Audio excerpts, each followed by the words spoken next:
for having me back. So, I presented some of this early preliminary work a couple of years ago, and I don't think we had all the really good results back then. So hopefully we've got some better stuff now. So what I'm going to do is I'm going to present today some of the work that we've been doing at CSIRO, looking at the role of these very low carbohydrate diets for type 2 diabetes management. And particularly I want to describe, as I said, we presented some preliminary results, and I want to present some of the longer term, the 2-year results now from this trial that we've done, where we created this low carbohydrate, high unsaturated yet low saturated fat diet, which we've now communicated into the public through our CSIRO low carb diet book, which some of you may know about, which we released earlier this year. And so this is really that publication is really based on a lot of these findings. All right, so I'm not going to spend a lot of time ramming this message down, but we know that on the back of the obesity epidemic, we're expected to see this diabetes tsunami, and it's coming in a big way. We know that between 2000 and 2030, we're expected to see diabetes, mainly type 2, double over that time period.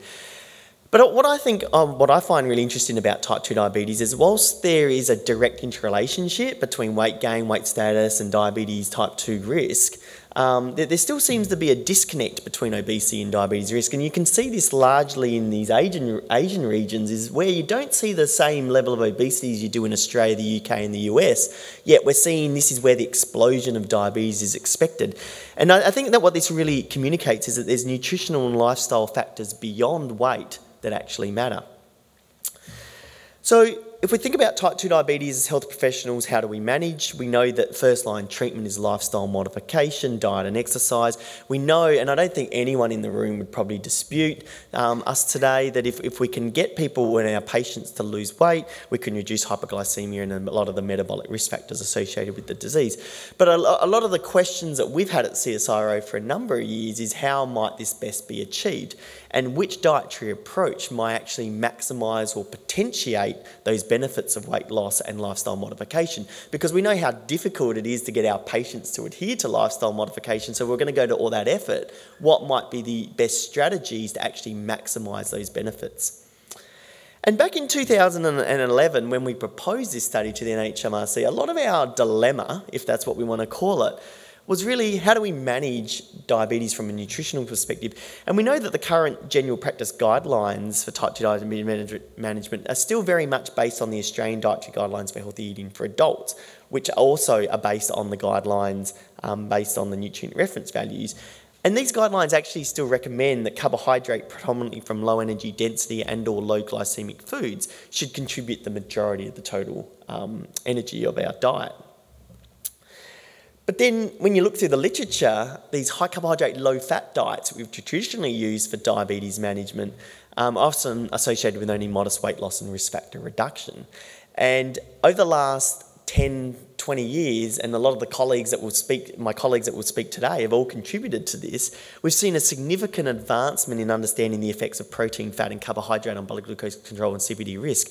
And the next statement, whilst it can be considered quite sweeping and general, I think if you look at all the evidence in totality, it's sort of suggesting that carbohydrate restriction and higher intakes of protein and unsaturated fats, independent of weight loss, actually improves blood glucose control and response and reduces CVD risk. And so what this is starting to do, it starts to challenge now whether these traditional current clinical practice guidelines for type 2 diabetes management, this high carb, low fat approach, should continue. And it's increased the prevalence and the use of these alternative dietary strategies like these low carbohydrate diets, with preliminary evidence suggesting that they may actually have some greater benefits for blood glucose control and diabetes management. Okay, so I'm going to just change tracks just a little bit now. So if we want to really evaluate the evidence around the effects of these nutritional strategies on diabetes management, we actually have to know what we're trying to control and what we're trying to change.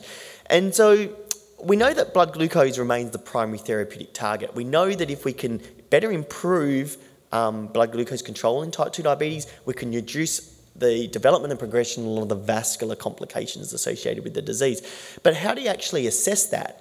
Now, we know that A1C still remains our standard clinical assessment of blood glucose. You know, you go along to your GP every 3 months and you get your A1C measured, which is basically a mean blood glucose score over the last 3 months.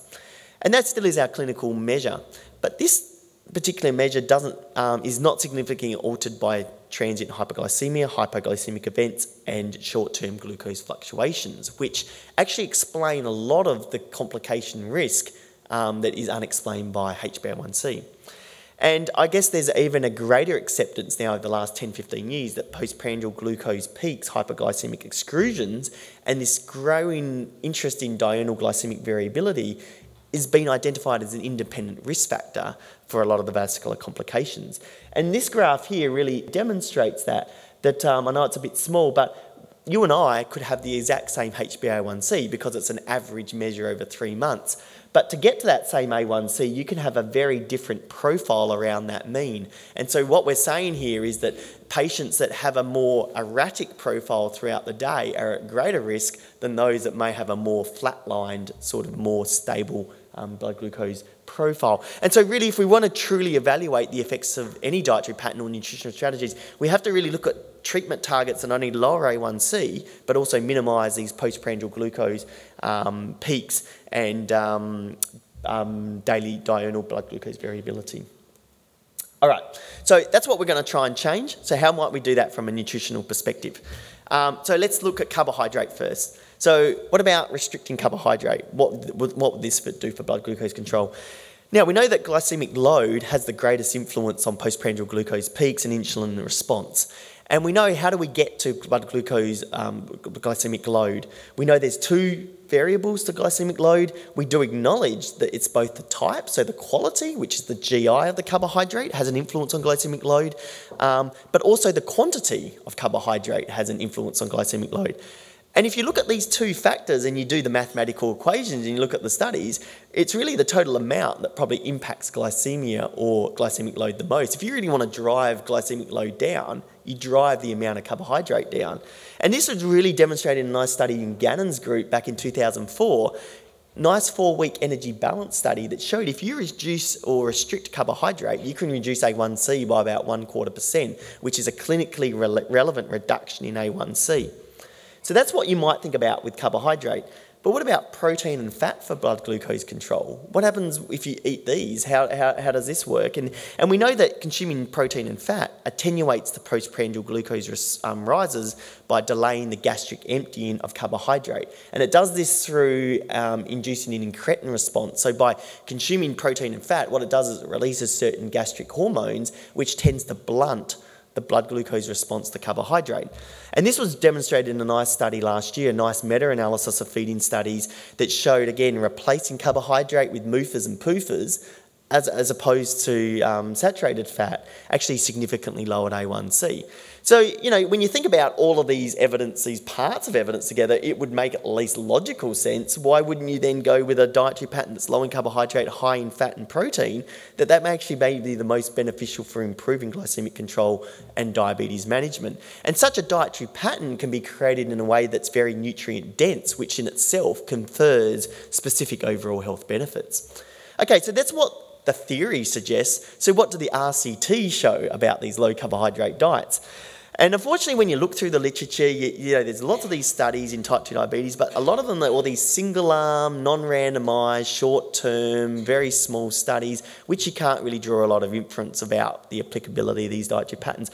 Of the 3 better, larger, well-controlled trials, though, they actually show that over a period of about 24 weeks up to about a year, if you compare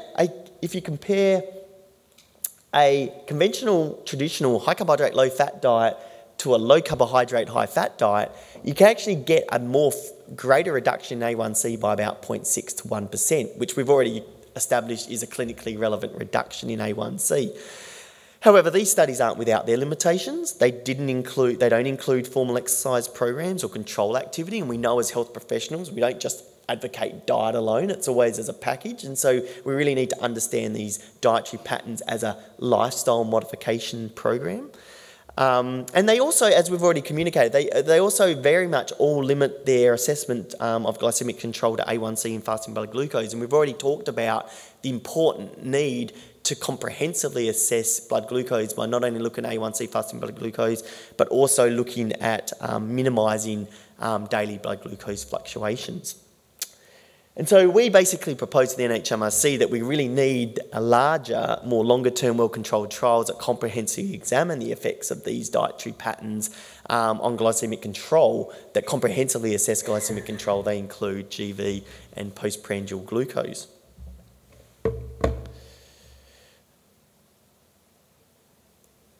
All right, so blood glucose control. We know that that's really ultimately what we're trying to change with diabetes. But we know that when it comes to type 2 diabetes, we have this cocktail of a metabolic disaster, and it's not just blood glucose, it's also cardiovascular disease risk. So what is the effect of these dietary patterns on CVD risk markers?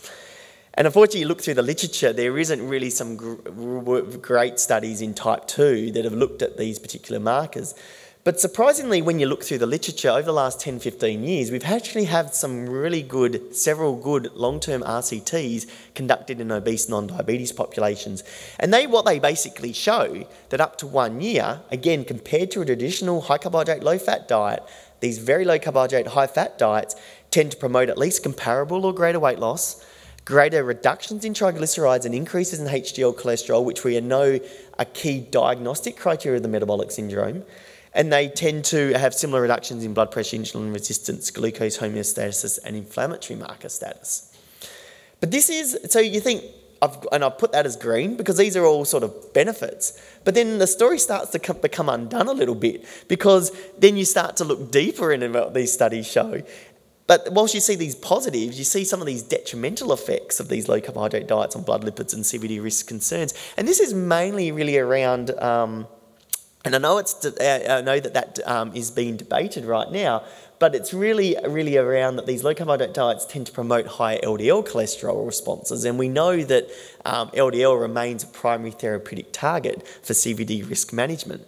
And we've also been doing some work looking at more novel markers of cardiovascular disease risk, such as flow meter dilatation, which is a good functional marker of endothelial function or blood vessel function, and is a good prognostic marker of future cardiac events. In some of the work we've done previous, we've looked at these high carbohydrate, low carbohydrate, high saturated fat diets, and again we've seen that over the long term that they tend to impair FMD, which may be a less favourable response.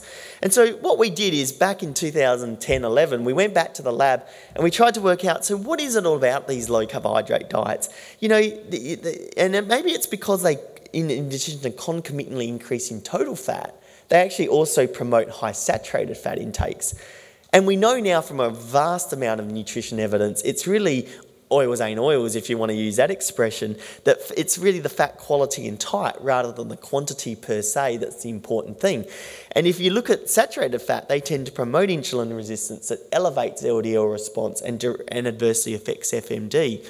However, the monos and the polys tend to do the reverse effect. You know, they tend to promote insulin sensitivity, improve lipid profile, and improve FMD. So we sort of thought, well then, wouldn't it make sense, therefore, that maybe a high saturated fat content of these low carbohydrate diets may actually promoting these detrimental effects on LDL and FMD, and potentially higher dietary fat intakes, provided the saturated fat content remains low, may actually be advantageous for cardiovascular disease risk management. So what we did is we went back to the lab and worked with the teams at CSIRO, and we devised an eating pattern that markedly limits carbohydrate, increases protein and unsaturated fat, and is nutritionally replete. And when we say that, it still is adequate amounts of vitamins, minerals, trace elements, and fibre, so meets all our targets. And our hypothesis or value proposition to the NHMRC is that we devise this dietary pattern, this very low carbohydrate diet that's high in protein and high in unsaturated fat, yet remains low in saturated fat, and that this may actually offer a patient with type 2 diabetes the greatest improvements in blood glucose control without the detrimental effects on CVD risk. But my particular interest in these dietary patterns is more global than just diabetes control and CVD risk, because look, they are important things we target. But what is the health and safety effects of these dietary patterns on more tertiary health outcomes? I mean, like, you've only got to go to, Google or the popular press and you say, oh, you wouldn't do this diet because this is going to happen to you, or your brains are going to stop working, or your eyes are going to fall out, all of these sort of things. But actually, if you look through the mainstream literature, a lot of these outcomes have not been systematically evaluated. And in patients with type 2 diabetes, things like cognitive functioning, mood and psychological well-being, renal function and bone health, all compromised in people with type 2 diabetes. And so if we really want to understand the applicability of these dietary patterns as a management tool for type 2 diabetes, we really need to understand their health effects more globally, not just focus on blood glucose control or CVD risk. And so we set out to evaluate the chronic effects of this particular dietary pattern on these tertiary health outcomes, because if they do have negative effects, it may actually limit the applicability of such a dietary pattern as a treatment strategy. All right. So this is what we did. So back in 2011, I think it was 2011. We applied to the NHMRC to do this very study, this definitive long-term study to actually test this hypothesis. And we set out, and we got funded. We got funded, Karen, back in 2011. And we set out to compare the long-term effects, so 2-year effects of an energy-reduced, very low carbohydrate, high fat, but low saturated fat diet, which we are now obviously terming the CSIRO low carb diet, compared to an energy-matched conventional high carbohydrate, low GI, low fat diet in overweight and obese adults with type 2 diabetes, looking at a range of diverse and clinical health outcomes. Okay, so this is our study design. So 2-year intervention, 115 overweight and obese men and women, type 2 diabetes. And the way we designed the study is we want to isocalorically match the two different diets with moderate energy restriction. So everyone was to lose weight, but to lose weight at the same rate, because we tried to isocalorically match the diets. And the reason why we do that is because we're trying to actually get them to lose the same amount of weight, so we can really tease out what the metabolic effects are between the two different dietary patterns. If we look at the profile of the two different diets, if you look at the low carbohydrate, low saturated fat diet, you can see it was quite low in carbohydrate. Only 14% of total energy came from carbohydrate. And we started it off at around 50 grams per day, and over the 2-year period, we probably titrated it up, we relaxed a little bit. We probably ended up around 70, 80 towards the end. So we were sort of working in that range. It was high in protein as a percentage of protein and high in fat. But what you note is it's high in monos and polys, and we tried to keep the saturated fat low, consistent with national recommendations. And when you compare this to a high unrefined low carbohydrate diet, you can see much higher in carbohydrate, 53% of total energy from carbohydrate, low, with still an emphasis and focus on low GI, much lower in proportions of protein and obviously fat, and obviously keeping the saturated fat low. And to promote dietary compliance and throughout this study, is volunteers were seen by one of our research dietitians, counselled by research dietitians every fortnight for the first 12 weeks and monthly thereafter. And we also provided food sample packs every 2 weeks, the first 12 weeks, which reflected more or less, they weren't the full amount of food, about 30% of their total energy as a meal of education material. And then after 12 weeks, the rest of the study, they received on a monthly rotating basis that food pack or a $50 food voucher, because we didn't want to run a full shop for we didn't want to run a full shop for 2 years. And superimposing this entire dietary design, all participants actually undertook supervised exercise training of combined aerobic resistance training, 60 minutes, 3 times a week. So we had 52 classes set up across Adelaide, and you were told to go to one of those 52 classes 3 times a week. And they were all supervised by fitness professionals. Okay, this is for, I know there's lots of dietitians, the foodies that love it. This is how we translate the macronutrient profile into a food profile plan. I'm not going to spend a lot of time on this. As you can see with the low carbohydrate, low saturated fat diet, you basically see the absence of those real carbohydrate rich foods. You basically, you see the limit of bread, cereals, fruits, potato, rice, potato, all those sort of usual suspects. We have some low-fat dairy there.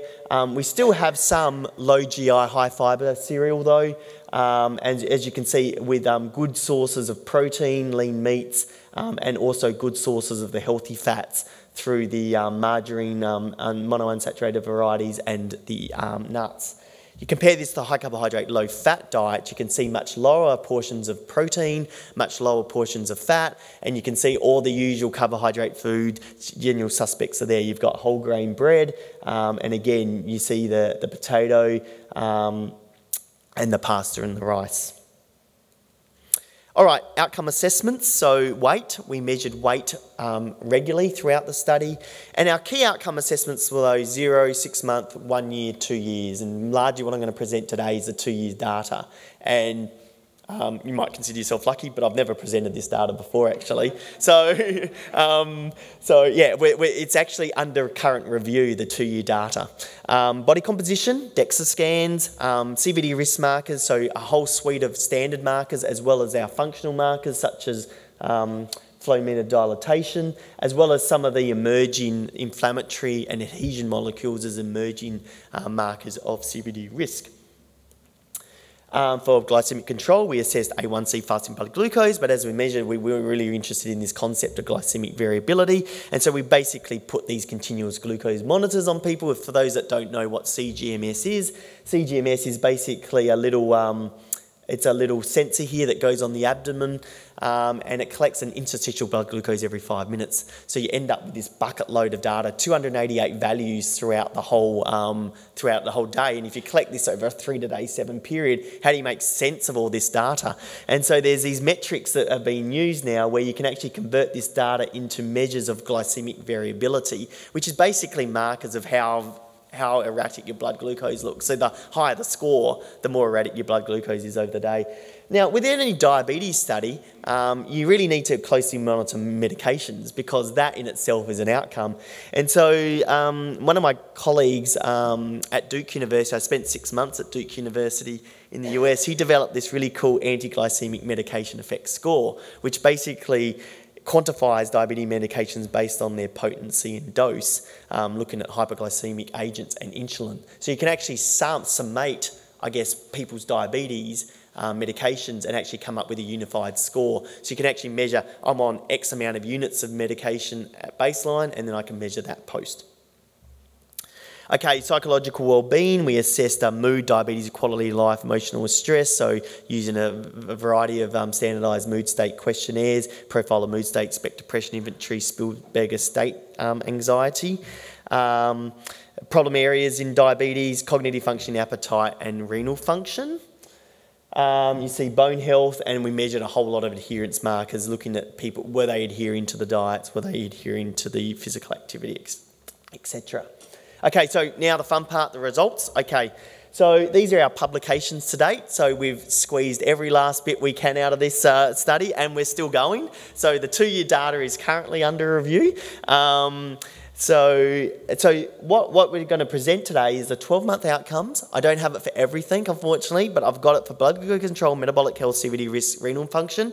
And what I will do is I will present our 12-month outcomes for mood and quality of life, cognitive function, because I don't think I presented them last time I was here because we only published them last year. All right, so weight loss. You have to put weight loss up because people love weight loss. So, you know, what happened to weight loss? And so you have to put it up there. And so you can see with weight loss, we see substantial weight loss occurs over the first 6 months. And typical of most of these dietary intervention studies, unfortunately, you see a little bit of regression, but it wasn't actually too bad. You can see that both dietary groups ended up still with about 6.5–7% reduction in weight after 2 years, which is substantially greater than what you see with a lot of dietary interventions and is similar to what you see with a lot of pharmacotherapies. And so I think what this really shows is that you can achieve in this population good long-term weight loss over the in patients with type 2 diabetes if you provide obviously high professional support combined with a highly structured approach, that you can actually achieve this. So the knockers that say, oh, you can't do lifestyle, I'm not convinced. We just got to find an effective, cost-effective way of actually delivering it. But importantly, what you note here is no differences between the two different diets, which is probably not unexpected because we tried to match the diets for energy, and we actually didn't see any differential changes in body composition when we looked at A1s, looked at DEXA scans.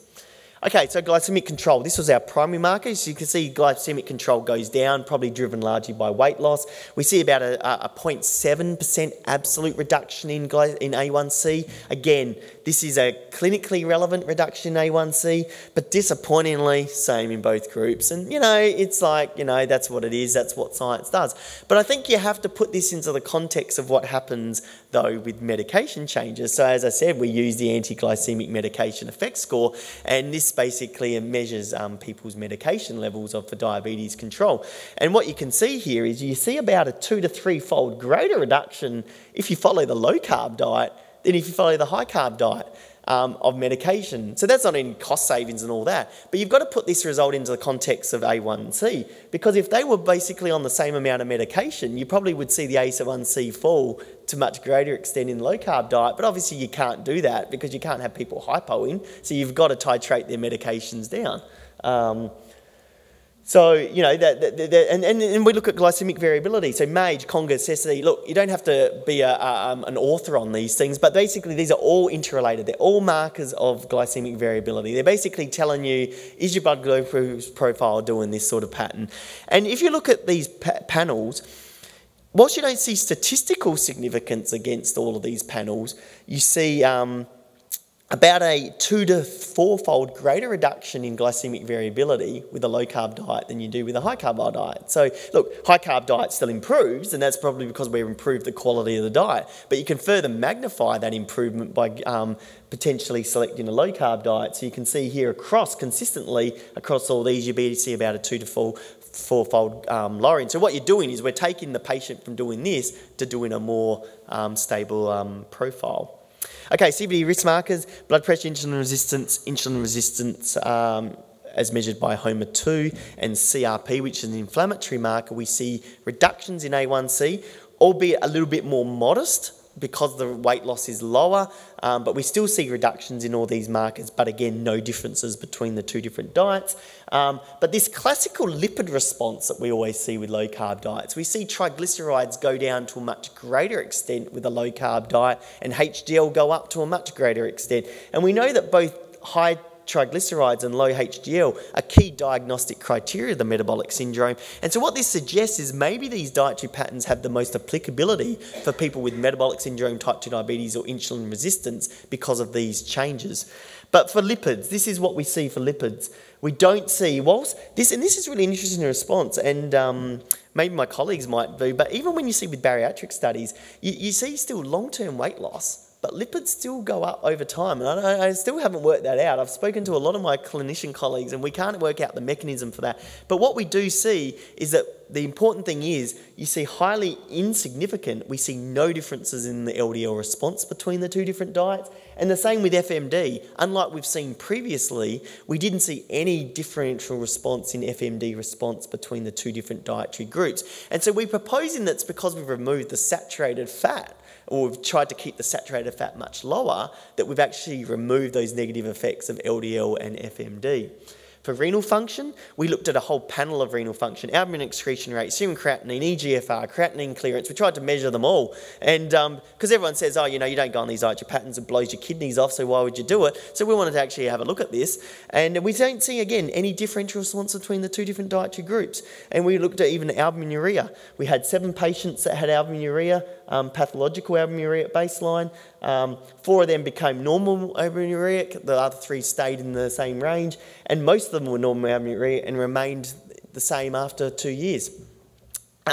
When we look at mood, this is only 1-year data, so just remember that. I have to still look at the 2-year data.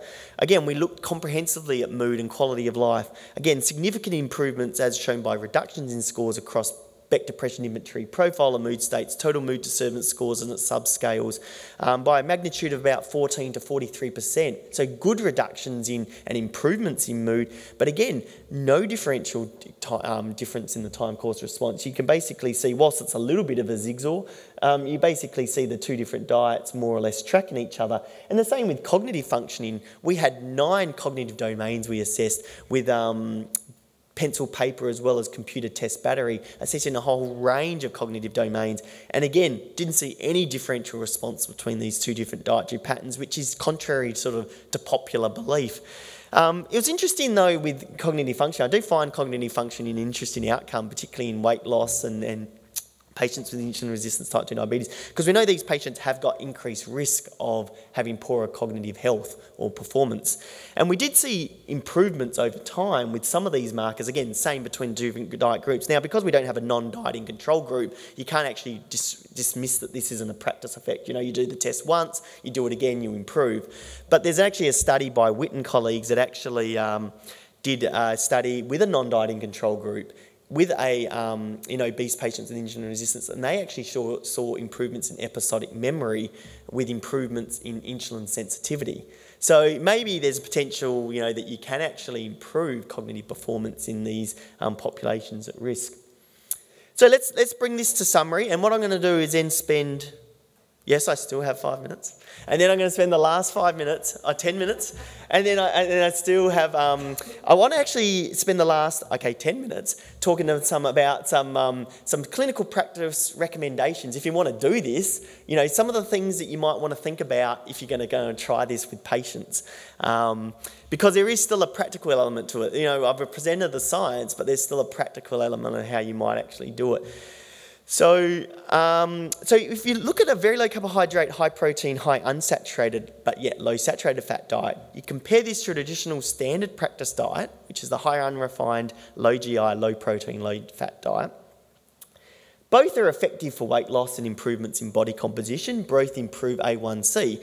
But you see about a twofold greater reduction in diabetes medications if you follow low carb, and you see about an average of about a 3 to 4-fold greater improvement or reduction in diurnal glycemic variability. Both improve total and LDL cholesterol, but yet you see the low carb diet increase HDL and lower triglycerides, and both having a similar response on LDL cholesterol, both having a similar response on flow meter dilatation.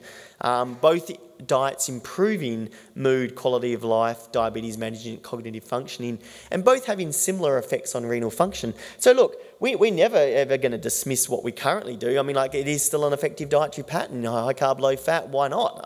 It still ticks a lot of boxes, but I guess what we're proposing, if you're going to go to all that effort, maybe you can tick a couple more boxes and actually drive that improvement even further.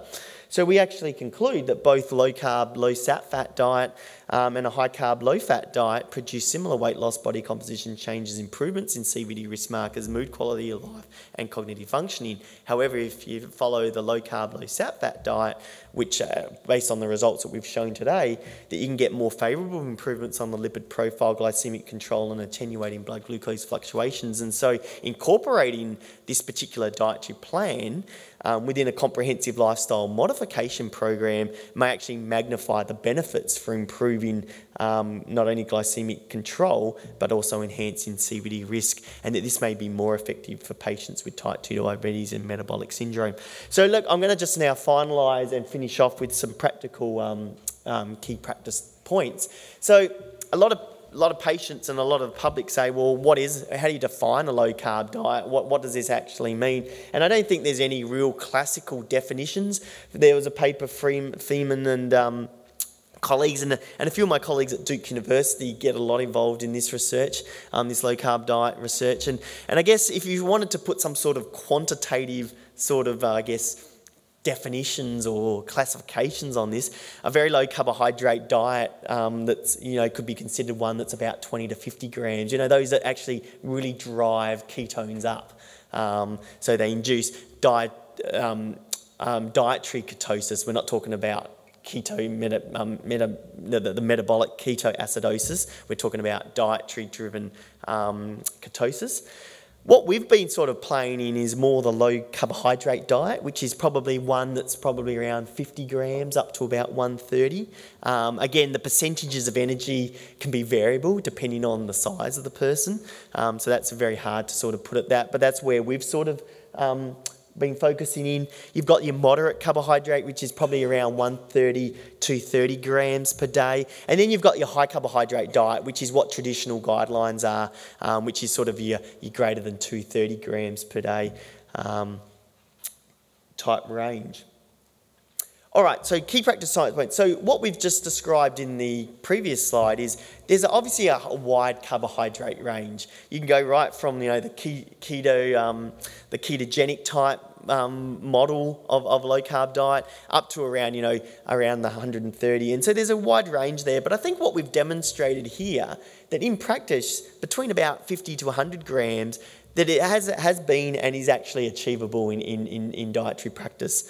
But I think the important point to note is that really supervision is essential, and that's really why dietitians are so important in the community, because we shouldn't really have people be doing this alone, because supervision is essential, particularly if you have type 2 diabetes and insulin resistance and you're on all these medications. If you put someone on a low-carb diet and they're highly medicated, they're going to start hypoing really quickly. And so it's really important to really monitor that. And that's why we always stress, and probably not even with low-carb, we're going to hear about intermittent fasting next. And any dietary pattern, if you're going to change someone's behaviour, it really needs to be done under close supervision. I think what we want to acknowledge, though, is that all energy-restricted diets produce weight loss and improvements in glycemic control and CVD risk markers. Low carb is only yet another tool in the toolbox and not the only solution. If you're going to use any dietary approach as a clinician, you need to really use your clinical judgment and assess your client's needs. So assess what medications, behaviours, health risks, what are they eating now, what are their cooking skills like, time management, support, adherence to self-monitoring. Because remember, there is a raft of dietary approaches that can be used, and they're not going to work for everyone, and you need to really understand what's going to work best for your patient. But remember, having confidence doesn't always translate to sufficient knowledge and practice, so know your professional limitations. So it's just more about just being aware that, don't just hear something and then go off and try and do it with a patient. Actually understand what it is and do that due diligence around understanding the impact that these sorts of dietary patterns can have on individuals. So we really finish off here that there are individual approaches. There's not one size fits all. There's a variety of approaches for weight and diabetes control that are probably still required in public practice to individualise management based on personal preferences. So you've got to consider things like people's traditions, culture, religion, economics and metabolic goals. And this is, when you look through the American nutrition guidelines for type 2 diabetes management, this is where we're all going. It's really about understanding that there isn't one size fits all and that there are a variety of approaches available. So don't look for the best diet. Let's look for the diet which works best for your client or your patient and that they can stick to. Remember that all diets work, but none will work for everyone and all will work for someone. But in saying that, we do, from our research, we have sort of shown that we can potentially potentiate the benefits of weight loss. And so for those that want to follow a CSIRO low carb diet, we're being pushed more to get out of the lab and share our science. And so we put together a step-by-step guide to translate this into easy practice. It's a dietary, it's a diet plan and a prescriptive diet plan. This book communication, it has daily allowance units that are tailored for individual energy needs. It has 12 weekly menu plans, shopping lists, some beautiful recipes, and a comprehensive exercise plan. And it incorporates foods across all the major food groups still. We haven't removed them, but we've basically operationalised the diet plan to ensure that we get still nutritional adequacy, intake across all the food groups, and to get those benefits that we've talked about in the research. Look, it would be really remiss of me to say that we just do all of this without our support from our study and funding collaborators. The NHMRC funded this at $1.3 million. Obviously, the trial costs a lot more than that, but we're really grateful to the NHMRC for sponsoring this study. I'd like to express my appreciation to my collaborators. This isn't just a CSIRO effort. This was a study done with input from individuals across all 3 universities in South Australia, and also our community service providers that did a fantastic job delivering those many exercise sessions throughout the trial. And look, it really, it would be really remiss of me if I don't acknowledge the team members. I didn't do all this by myself, obviously. There is a whole suite of people that were contributed to this study. And I guess I'd like to, whilst we have all of our co-investigators and chief investigators, I really like to acknowledge the clinical research teams, the dietetics teams, the lab teams and the research exercise leaders, because they're the ones that really get in the ground and actually make this happen. So on that note, I'd like to say thanks for listening.